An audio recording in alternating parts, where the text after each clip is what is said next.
Well, we got done getting through my team. Everybody's feeling great. Did we, though? 2-0, man. 2-0. Get you two of these, buddy. Undefeated. Somebody did say it's the weirdest 2-0 I've ever had. I mean, that is the irony of all of it, the way we're talking about it, is it feels like they're 0-2. Yeah. It feels like does. they're 0-2, but they're not 0-2. They're 2-0. And they might be 2-1 at the end of the week. They might be 3-0, but they could win another uncomfortable game. I think I've come to the conclusion that every week is going to be a white knuckle ride, and nothing is comfortable anymore. And that's, hey, that's the beauty of college football. I'm okay with that, but it's going to be a bumpy roller coaster ride all year. I also love that this week, I've also been up and down because it's Oregon State, and we had a friend of ours reach out and say, hey, are you going to be there? I'm looking for a tailgate. I said, no, F this game. I was really frustrated because I just think it's so stupid that we're here and it's happening week 3.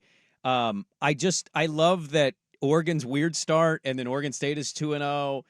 And this is what's great is you give takes at different points of the season or off season and people hold it. One of our P1s, Tyler, pulled something from July 16th and clipped it out and said, we had to hear all summer from Dirk, quote, you're not beating UO this year, just an FYI. It's not happening, with the audio clip attached to it. Let's go. And so basically saying you get no leeway on the point spread. Oh, okay. I'm getting all 14.5 points. I mean, I'm okay with 14.5. I'll take 14.5. I thought it'd actually be a little higher, to be honest. But I think most of the offseason, the line was 20.5, 21.5. Around there, yeah. I just have a forewarning, too, on the polling of clips. Like, first off, kudos to you for saving that and remembering that. Hey, you know what? When someone says something about your team, let's go ahead and wait till next Monday, though, to pull that off of a win. Well, their point was I'm not giving up any points. Okay. That's all the point was. Okay, because let's get to your team. They go down to San Diego this weekend. Yes. And that was a horrible football game. It was. It was just bad, bad football. Yeah. 7-0. They add 2 touchdowns on late, and Oregon State wins 21-0 the final. San Diego State, some of the numbers behind it,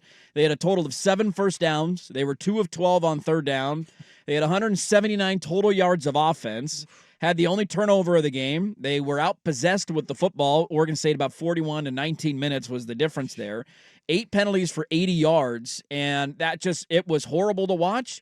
And Oregon State pulls away late. How do we feel about the Beavs 2-0 start and kind of an uncomfortable game that felt like it was going to be a blowout in the first quarter? And you look up, you're like, how is this only 7-0? And then the final score, lipstick on a pig, 21-zip. Well, I think the final and the stats line up with my Friday feeling, but the game itself in real time kind of did and didn't. Defensively, I wasn't shocked. In fact, I probably gave San Diego State too much credit to score with Marquez Cooper. I didn't think Danny O'Neal would do anything on them. And he did nothing on them. And Cooper was fine, but it was a one-man wrecking crew, and that was kind of it. Oregon State was able to slow that down. It was offensively, I thought especially after that first drive, how easily they scored. They just could not put together anything. They had key drops, bad passes, just couldn't pick up first downs, giving it back. And I just was sitting there like they should be winning this game 21-0 in the second quarter. Mm-hmm. And you play around with 7-0 long enough, you can get burned. And they almost did. Yeah. But their quarterback, because San Diego State, for some reason, they didn't give it to Cooper. He kept it, and he fumbled. On the 2-yard line going in. And that changed the tide of everything. Oregon State finally put together some scoring drives. I don't know, man. Defensively, I'm happy. They've got a stud backer in Isaiah Chisholm. He's a true freshman. He's probably their best player already. Mm-hmm. Thomas Collins is really good. Taylor's really good. They've got experience mixed with some young optimism, but offensively, it was a little too wonky for my liking. They should have blown out further than 21-0, but defensively, I'm really happy with what they were. Offensively, that's what leaves me worried about the weekend. Going into the Oregon game, McCoy. Because if Oregon's defensive line and linebackers step up and slow the rundown, you're going to need McCoy to beat you. And I don't know if I feel very confident about that passing attack with McCoy and what they've shown us so far. Yeah. Swag, how you feeling after that one? Well, similar to what the Ducks were doing with some things, it's like, okay, you don't fumble it in the red zone. If Walker makes the catch on the flea flicker. He's wide open. Catch the football. McCoy gives him a perfect ball. Now we're talking 35 zip, and everybody's like, look out. So 1, 2, 3 plays. To what Sprague is saying, the Beavers, the formula for the upset of the Ducks, that time of possession has to be similar. And then you have to eliminate some penalties and the turnovers in order for this to go down to the wire. They need to, let's just be honest about this on a Monday. They have to run the ball. If they have to run the ball. I don't know how you're I mean, that's how the last time. And they got 3 running backs. Let's not forget about the redshirt freshmen. Yeah. Who can come in so they can keep backs fresh. My thing is Allah, right? Yeah. I don't know about this third series or whatever it is, bringing in the redshirt freshman quarterback. Not a fan of that, because I think for McCoy, you need to develop rhythm, him and Gunderson, and getting – there's just a lot of newness, as we've seen with a lot of teams. Yeah. So they're still figuring it out to a certain extent. So let's get reps and all the different situations that come and find things that we are confident in. And when it is 3rd and 3 and the Ducks load the box and say, we're not letting Jam Griffin run. Right. What play do I have on a quick pass or something? You know, they didn't hit the tight end. If they had a tight end, it takes about an hour and a half before they actually had the touchdown to Caulfield. And then they get Caulfield. And that play for Gun, I think that was big because everybody in the world said on 3rd and 3 or whatever, they're just going to run it late in the game.